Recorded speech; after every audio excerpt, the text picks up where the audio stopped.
Bahkan ada sebuah hadis dengan sanad hasan, kata Nabi SAW, siapa yang keluar ikhlas menuntut ilmu, maka dia seperti mendapatkan ibadah haji yang lengkap. Dan sekian banyak, seperti Ibnu Qayyim rahimahullah menyebutkan lebih dari 100 keutamaan majelis ilmu, itu sudah tidak bisa lagi disebutkan satu persatu karena akan memakan waktu tersendiri. Tapi saya berikan kata kuncinya, ikhlaskan niat. Kalau tadi ada yang datang ke sini karena testimoni saja, mau coba, bagus gak sih majelisnya? Diubah niatnya.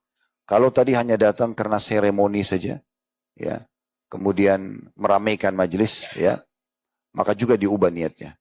Kita niatkan karena Allah subhanahu wa ta'ala. Ikhlas. Berarti tidak ada indikasi dunianya sama sekali. Tujuannya, saya datang untuk belajar. Faedah yang saya ambil, saya siap untuk terapkan. Sambil kita berdoa kepada Allah Azza wa Jal. Semoga dimudahkan kita bisa istiqamah sampai kita wafat. Baik, saya juga mengucapkan seperti yang diucapkan oleh Nabi SAW. Marhaban bitalabatil ilm. Selamat datang kepada para penuntut ilmu. Ini yang sering Nabi SAW ucapkan kepada siapapun yang datang ke Madinah di masa itu. Tujuannya untuk belajar. Memang hidup kita, agama kita ini semuanya adalah agama ilmu. Islam memerangi sifat malas, bodoh. Islam selalu memerintahkan kita untuk belajar. Ya, tidak ada kata berhenti untuk belajar sampai nafas terakhir. Seorang murid yang masyhur dari Abu Hanifah rahimahullah, salah satu imam madhab yang masyhur, bernama Abu Yusuf.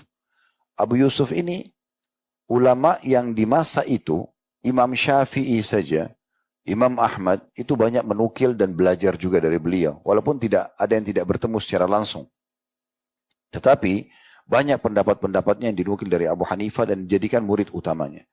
Intinya sebenarnya, beliau terus belajar dan menjadi contoh bagi para penuntut ilmu sampai nafas terakhir.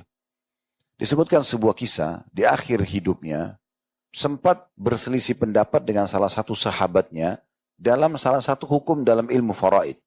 Ilmu faraid ini ilmu warisan, membagi warisan orang kalau sudah meninggal, maka ada perselisihan pendapat sehingga terjadi perdebatan dan mereka berpisah. Setelah berpisah, Abu Yusuf rahimahullah baru sadar kalau temannya yang benar. Namun di masa itu belum ada handphone seperti sekarang. Jadi orang susah komunikasi. Dia tidak tahu temannya itu di mana hidupnya. Dan subhanallah sebelum wafat beberapa saat, temannya ini sempat mendengar kalau Abu Yusuf sedang sakit dan datang. Begitu datang, diranjang kematian Abu Yusuf senyum besar lalu mengatakan, untung Allah datangkan kau kepadaku. Kata temannya, kenapa? Dia bilang, karena dulu waktu kita berselisih pendapat dalam hukum, ya, salah satu cabang dari bahasan faraid itu, setelah kita berpisah saya baru tahu kamu yang benar. Tolong